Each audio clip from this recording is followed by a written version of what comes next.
Hoje é sexta-feira, dia 6, e esse é o nosso terceiro editorial do dia. Afinal, vamos tomar um chá falando de política, porque o café tá caro demais. E olha só, é cada coisa que tá acontecendo que você vai falar, tá tenso. Olha só, primeira coisa, depois de uma fala do Lula, ele deu o caminho perfeito, a abertura perfeita para a oposição tentar processar mais uma vez o Lula e agora pedindo impeachment. E aí o negócio é mais tenso do que você imagina. Tem a ver com a fraude do INSS. O caminho também fica aberto para o Carlos Bolsonaro. Sim, Carlos Bolsonaro provavelmente virá como candidato a senador da República. E não é pelo estado do Rio de Janeiro. Isso depois de um senador, que é aliado do Bolsonaro, ter a possibilidade de ser caçado. Parece que o jogo está ficando cada vez mais tenso. Vamos falar também do Procurador-Geral da República. Sim, foi denunciado na OEA por abusos de direitos humanos. E a gente vai falar sobre essa matéria do Pleno News que eu separei aqui especialmente para você. E o Donald Trump parece que ele está bem empenhado em pegar todos aqueles juízes, mesmo não americanos, que estão em confronto com os interesses americanos. Ele acaba de anunciar a condenação e a sanção de juízes do Tribunal Penal, da Corte Penal Internacional. E é óbvio que o Supremo Tribunal Federal está olhando isso falando, nossa, daqui a pouco chega em mim. Tanto é que hoje saiu uma notícia do Caio Junqueira, que eu já até comentei com vocês, de que o Trump Media, a Trump Media, que é uma corporação envolvida com o Donald Trump, agora aciona a justiça, dizendo que o ministro Alexandre de Moraes viola a primeira emenda americana. E o intuito não é outro, senão validar a aplicação da lei. Que o Jair Bolsonaro... E aí também a gente vai falar sobre a questão da Carla Zambelli também, que tem uma bomba aí. A oposição já está falando em infiltrado do Lula dentro da Interpol. Vamos falar sobre isso? Tem muita coisa importante, tem muita matéria de extrema relevância, então não esqueça de se inscrever no canal, curtir, compartilhar. Isso faz toda a diferença aqui para a gente mostrar que a gente realmente está fazendo um trabalho sério, está fazendo um trabalho com umas fontes. A gente não gosta, de forma alguma, de pegar informações de jornais sem credibilidade. Hoje mesmo, um monte de gente falando que está viralizando uma matéria de que a Carla Zambelli foi excluída da lista da Interpol. É fake news, Isso não aconteceu e a gente vai explicar para vocês o porquê. Então, sempre tenha em mente que você precisa pegar informações de influenciadores, de canais, de jornais que tenham credibilidade nas informações que passam para vocês. Combinado? Tamo junto? Então vem comigo que as informações hoje são quentes, assim como o nosso chá da tarde. Vamos lá, pessoal. A situação do Lula em relação à crise do INSS está pior do que ele possa imaginar. A reprovação do petista já bateu 57%. Minha opinião sincera? Acho é pouco. Tinha que estar 70%, no mínimo. Isso para levar em consideração que 1/3, da população brasileira votante está com tic-tac frouxo. Mas a grande verdade é que a questão do INSS está gerando muitos conflitos para o Lula. A percepção da corrupção está muito ligada à crise do INSS e é por isso que a rejeição do Lula está tão grande. Mas agora, a oposição mira o Lula, matéria do Diário do Poder. A oposição ameaça processar o Lula por interferir na investigação do roubo do INSS. Olha só, deixa o Lula falar, não cala ele não, jamais censurem o Lula e a Janja, pelo amor de Deus. Foi considerado uma espécie de confissão do Lula. Ele, antes de viajar para o passeio dele com o Macron, o Lula resolveu falar sobre a crise do INSS. A confissão de Lula antes de viajar à França chamou a atenção de parlamentares da oposição, que agora avaliam denunciar o petista por crime de responsabilidade. Isso abre caminho, inclusive, para um novo pedido de impeachment.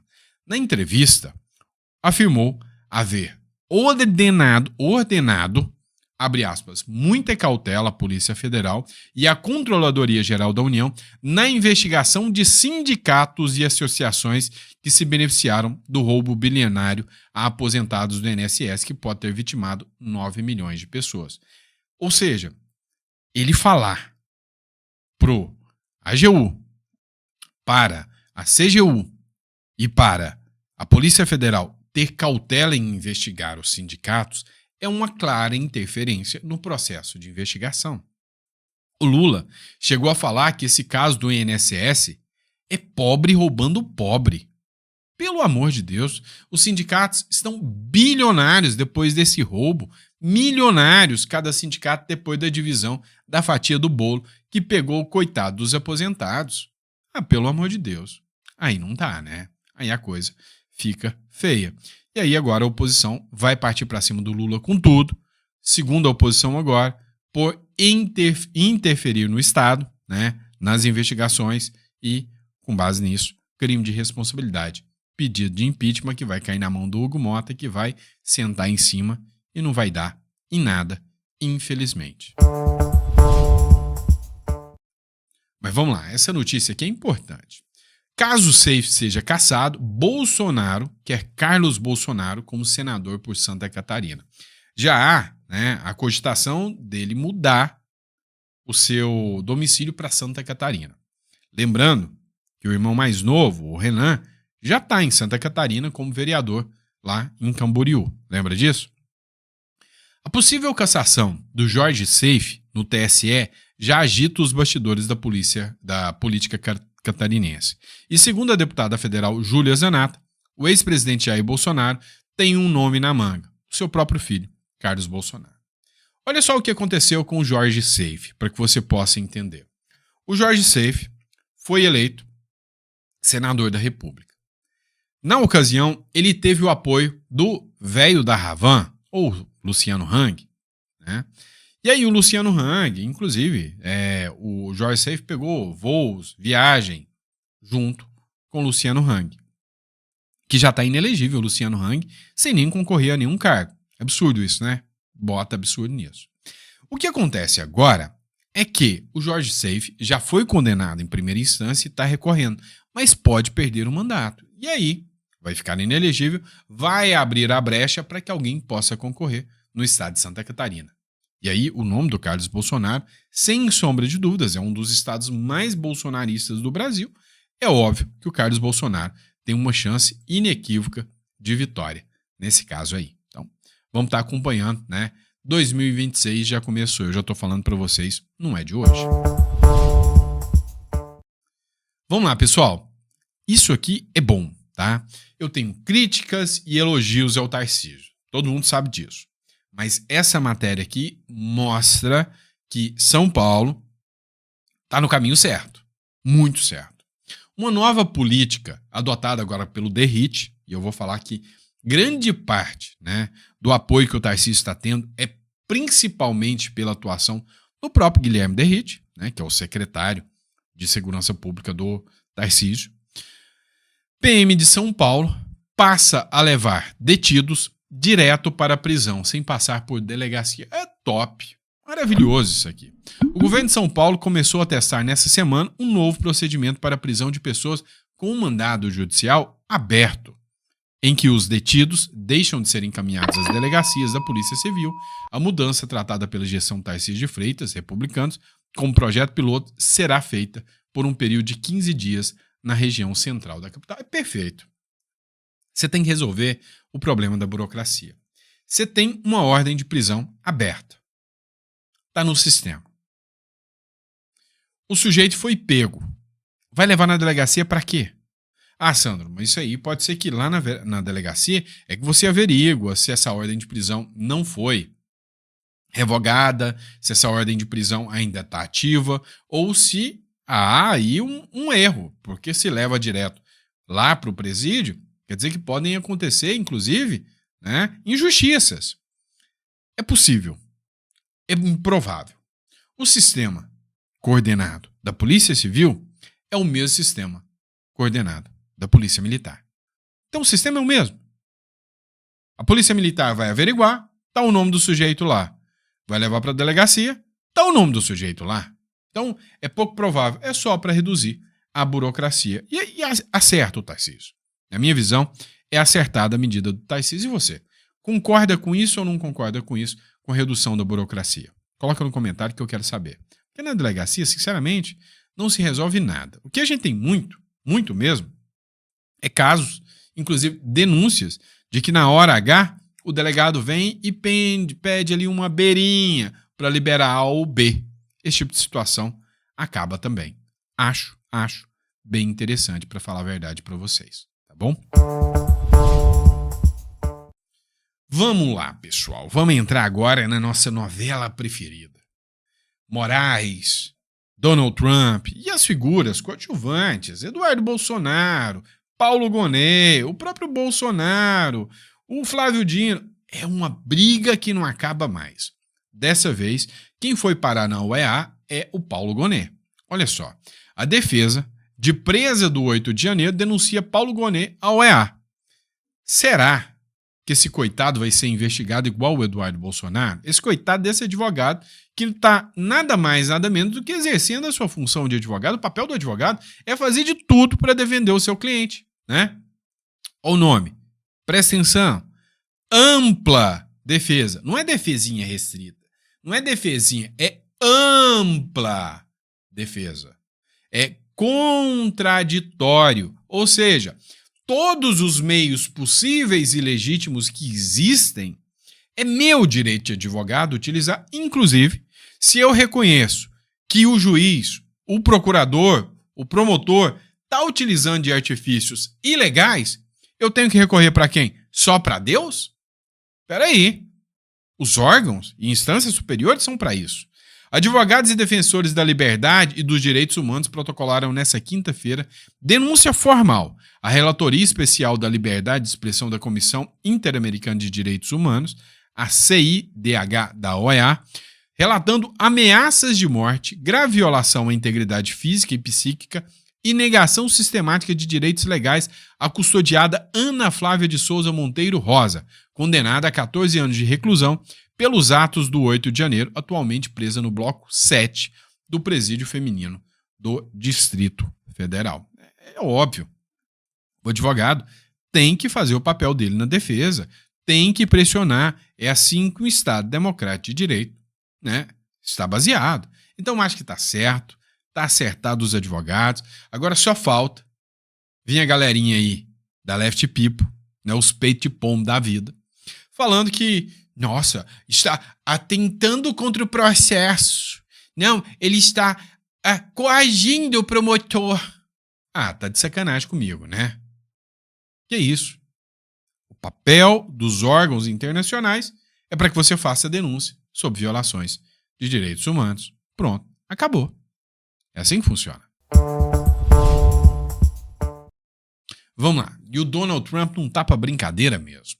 Olha só o que ele fez aqui. Matéria da Gazeta Brasil. Estados Unidos sancionam juízes da Corte Penal Internacional, que é o TPI, Tribunal Penal Internacional, após mandatos contra líderes de Israel. É, meu amigo.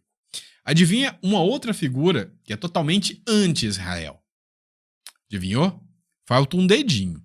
Pois é. Os Estados Unidos intensificaram seu enfrentamento com o Tribunal Penal Internacional ao impor sanções a 4 de seus juízes nesta quinta-feira. A medida é uma resposta à participação desses magistrados em investigações e ações legais que têm gerado significativas fricções diplomáticas. Né? O anúncio foi feito pelo secretário de Estado Marco Rubio, que explicou que as sanções são uma reação direta ao que as autoridades norte-americanas consideram ações ilegítimas do Tribunal Penal Internacional em sua jurisdição sobre cidadãos tanto dos Estados Unidos quanto de Israel. As sanções impostas pela administração de Donald Trump fazem parte de uma estratégia mais ampla para contrapor as ações do tribunal. Essa escalada ocorre especialmente após a emissão de ordens de prisão contra o primeiro-ministro israelense Benjamin Netanyahu e o ministro da Defesa Yoav Gallant, por seu suposto envolvimento em crises de guerra durante o conflito, né? E aí o que acontece? Esse tipo de penalidade já foi aplicado não só uma vez, né, várias vezes, inclusive contra juízes cubanos. E aí, aqui é a aplicação daquela lei Magnitsky. E aí, a grande questão aqui peraí, essa lei então é aplicada independente do Eduardo Bolsonaro? Sim. Mas não é o Eduardo Bolsonaro que está atuando para essa lei ser aplicada aqui no Brasil? Sim e não. Não vou desmerecer o Eduardo Bolsonaro, é óbvio que não. Mas com o Eduardo Bolsonaro atuando, é lógico que levou conhecimento do que está acontecendo aqui no Brasil. Mas já tinha briga com o Elon Musk. Agora está em treta aí com o Donald Trump. Mas já tinha briga com o Elon Musk. Tem a treta com o Pavlov lá, que é o da Rumble lá. Tem treta com o Michael Benz, se eu não me engano, que foi preso ao entrar aqui no Brasil, né? Assim, já tem um monte de americano na mira do STF. Então, cá entre nós, sinceramente, essa briga ia acontecer de um jeito ou de outro. Tanto é que hoje a matéria do Caio Junqueira foi essa aqui. Trump Media pede para a Justiça dos Estados Unidos responsabilizar Moraes por censura. O que acontece? Vamos entender um pouquinho mais. Tem a Câmara e o Senado dos Estados Unidos que estão aprovando uma lei específica para a punição do ministro Alexandre de Moraes. Tem o Donald Trump, que já está interessado em punir o ministro Supremo Alexandre de Moraes. Mas até agora já tem uma ação na Justiça, CPF contra CPF, né? Ou seja, a Trump Media processa o Alexandre de Moraes, dizendo que o Alexandre de Moraes violou direitos da rede social, Trump Media. Agora, a Rumble, que é um grupo integrante da Trump Media, entrou com uma ação dizendo que agora o jogo é outro. O Alexandre de Moraes não está violando a liberdade de expressão só da Trump Media, só do Truth Social ou só da Rumble. Ele está violando a primeira emenda americana, que é a que garante liberdade de expressão. E a condenação agora do judiciário é a chancela que o governo Trump precisa, ou que faltava, para falar, legislativo, o executivo e o judiciário, todo mundo está querendo a cabeça do Alexandre de Moraes, porque ele está violando os direitos de cidadãos americanos. Então, não tem nada a ver com Bolsonaro ou Eduardo Bolsonaro. Essa é que é a verdade. Vamos lá, pessoal, mas não para por aí, não. Outro assunto que a gente precisa discutir também é sobre a oitiva, né, do próprio Bolsonaro, que teve que prestar depoimento agora para a Polícia Federal sobre a atuação do Eduardo Bolsonaro, né?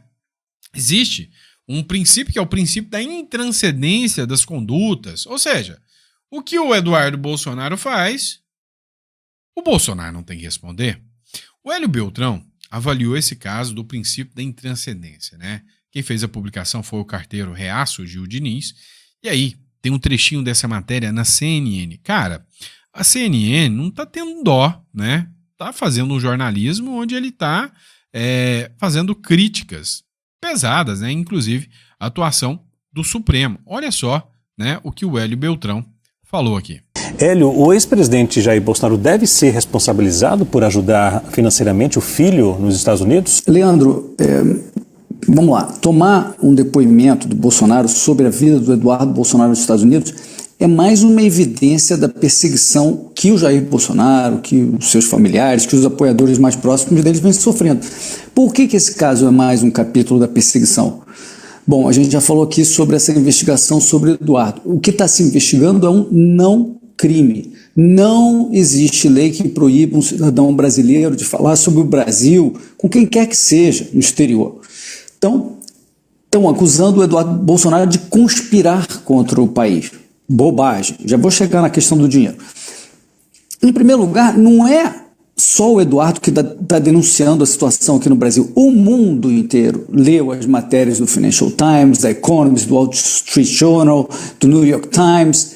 As autoridades dos Estados Unidos também foram informadas pela missão da OEA que veio ao Brasil, pelo Elon Musk, que está por dentro disso, pelo Michael Schellenberger, pelo advogado do Trump. A lista é enorme, numerosíssima.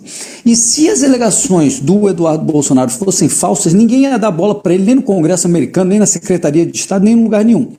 O fato é que o Eduardo se sente desconfortável com muita coisa que acontece aqui, e aí ele percebeu que não ia ter mais a quem recorrer aqui no Brasil, e tomou essa decisão de se mudar temporariamente para os Estados Unidos, tudo dentro dos direitos dele. E talvez essa viagem, Leandro, nem tenha sido para denunciar, pode ter sido também, eu vislumbro, por conta da própria perseguição que já estava rolando contra ele. A gente ouvia direto os rumores de que ele ia ter o passaporte apreendido e tal.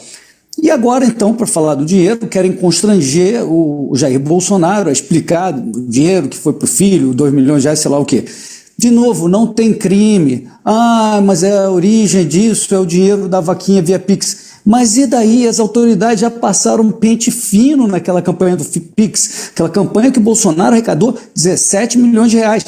A vasta maioria de doações de valores muito pequenininhos. As autoridades já investigaram, a gente falou muito aqui, e não encontraram nada de errado. Bom, e daí? O dinheiro é do Bolsonaro, certo? E sendo dele, ele gasta como ele quiser, correto? Esse é o ponto.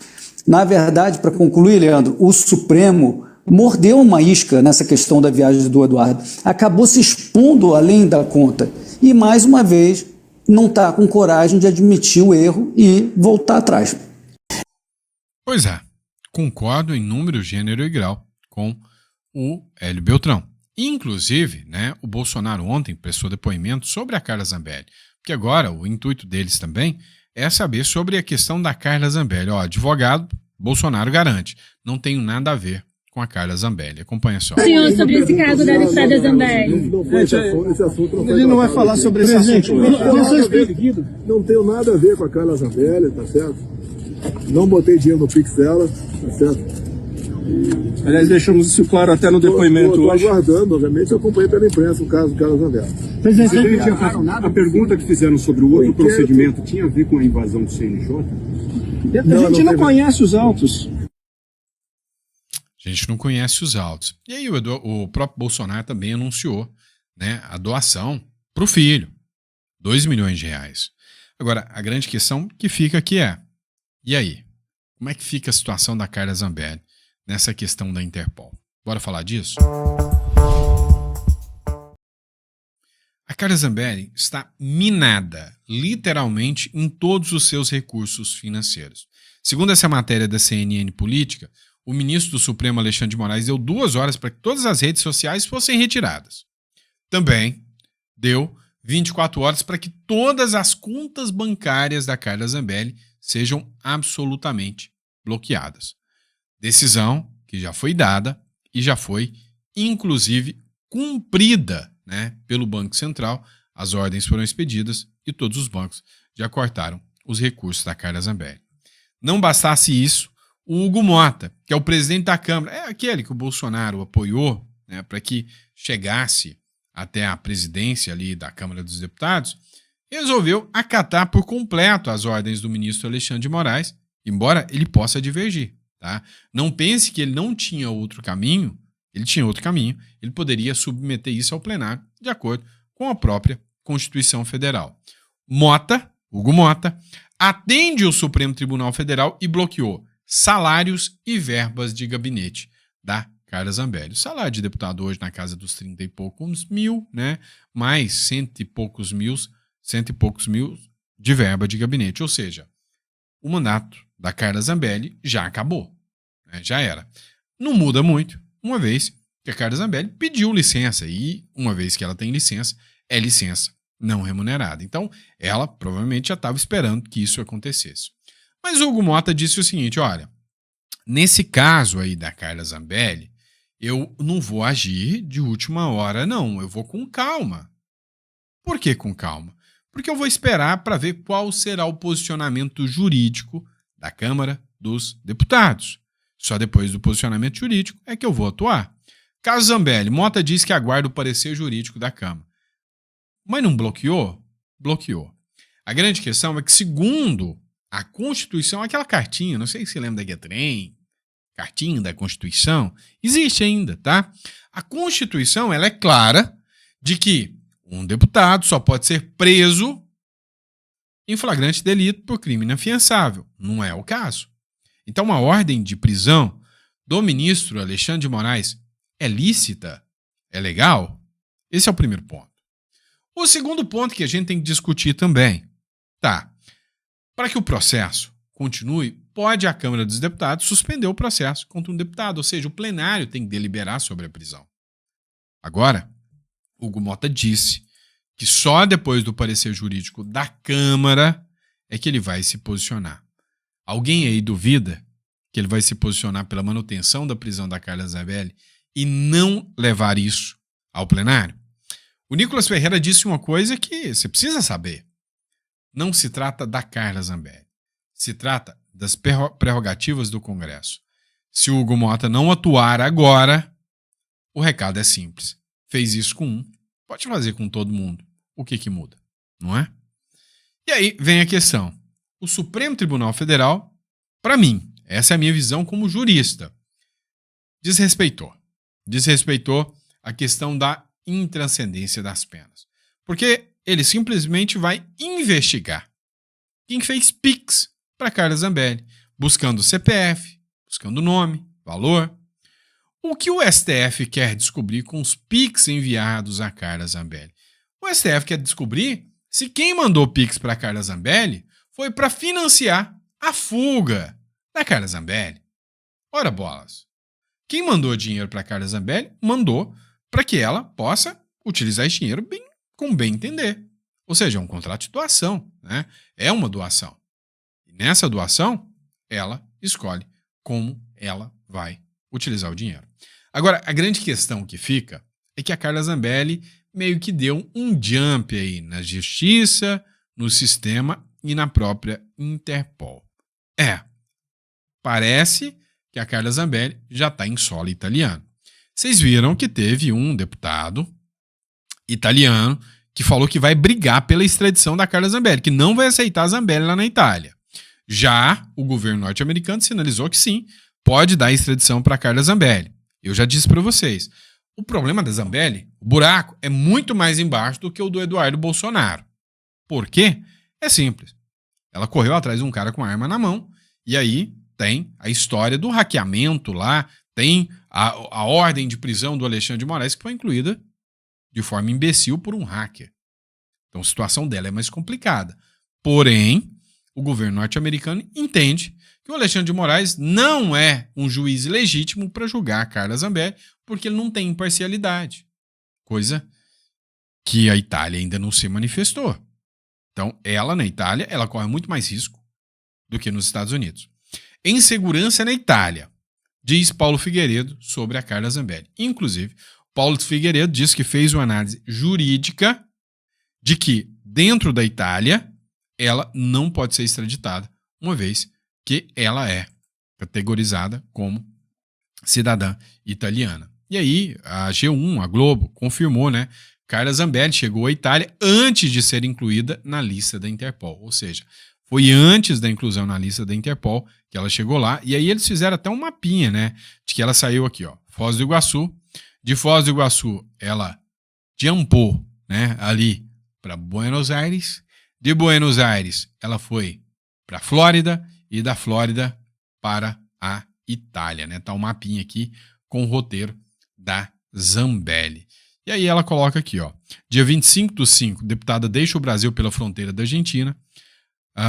Data indeterminada. Zambelli sai da América do Sul rumo aos Estados Unidos. Isso tudo com o passaporte. Ela tinha o passaporte. Ela não fez nada ilegal ao fazer isso, tá? Fort Lauderdale. Acho que é assim mesmo. Ó, dia 3/6/2025, Zambelli faz vídeo dizendo que está fora do Brasil e um youtuber descobre a sua localização só pelas imagens. Dia 4/6/2025, a assessoria confirma que a deputada está na Flórida. Dia 5/6, na parte da manhã, Carla Zambelli chega a Roma, na Itália, onde tem cidadania. E o dia 5/6, à tarde, no mesmo dia, o nome da Zambelli é incluído na lista vermelha de procurados pela Interpol, depois de chegar na Itália. E a grande questão é, peraí. Foi recusado o Alan dos Santos de entrar na lista vermelha da Interpol. Sim. Por quê? Porque, segundo o entendimento americano, é que o Alan dos Santos é um perseguido político. Foi recusado a inclusão da lista vermelha na Interpol do Oswaldo Eustáquio. Por quê? Porque, segundo o entendimento, Oswaldo Eustáquio é um perseguido político. E por que a Carla Zambelli não foi recusada e foi inclusa? Porque uma coisa mudou nesse jogo. E o Lula, inclusive, teve uma visita à sede da Interpol. E adivinha quem está hoje presidindo a Interpol? Um brasileiro indicado por quem? Pelo Lula. Inclusão de Zambelli em lista foi um teste para o novo chefe da Interpol. A inclusão do nome da Carla Zambelli, bolsonarista, na lista de difusão vermelha da Interpol, talvez o crime maior seja esse, né? Ser bolsonarista, porque se ela tivesse com um avião com 400 quilos de cocaína, ela não estava lá. Ou talvez se ela tivesse fazendo apologia a crime, ela não estava lá. Mas o crime dela é ser bolsonarista. É o principal, né? Vinha sendo considerado por integrantes do governo Lula como uma espécie de teste para o novo chefe da entidade, o brasileiro Valdeci Urquiza. Delegado da Polícia Federal, Urquiza foi eleito secretário-geral da Interpol em novembro de 2024, se tornando o primeiro brasileiro a comandar a instituição. Para ser escolhido, ele contou com a ajuda de integrantes do Ministério da Justiça e da cúpula da PF, da Polícia Federal.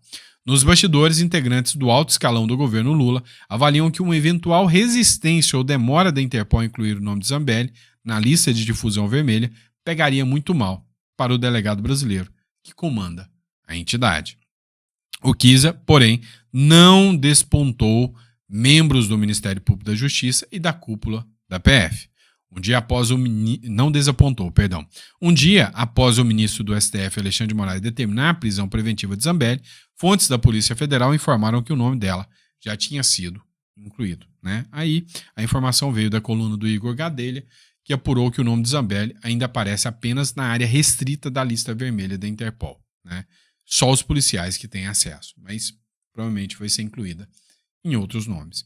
Então, tudo indica que daqui para frente, os bolsonaristas, os aliados do Bolsonaro ou os próximos asilados aí que tiverem pedido de inclusão na lista da Interpol por parte do ministro Alexandre de Moraes, lá estarão. Bom, espero que vocês tenham gostado do nosso editorial. É sempre uma honra e um prazer poder estar aqui, debater, brincar com vocês, discutir com vocês e às vezes até se desesperar com vocês com tanto de notícia absurda e maluca que aparece, Mas o meu papel aqui é de comunicar, é de pegar informações. Você viu que em todos os jornais aqui são jornais de procedência, eu cito a fonte. A minha função aqui é trazer informações com credibilidade. Esse é o nosso intuito aqui. É óbvio, a gente não é um Porsche aqui também, eu não sou uma IA. Estou aqui para dar minha opinião, estou aqui para falar o que eu penso sobre tudo, enquanto a democracia permite. E é isso. Muito obrigado a todos vocês. Que Deus abençoe a todos vocês. E a gente volta daqui a pouquinho. Às 7 horas da noite, a gente vai fazer um jantar com política, A gente conversa um pouquinho mais sobre a política. Daqui a pouquinho eu volto para sua casa. Abraço.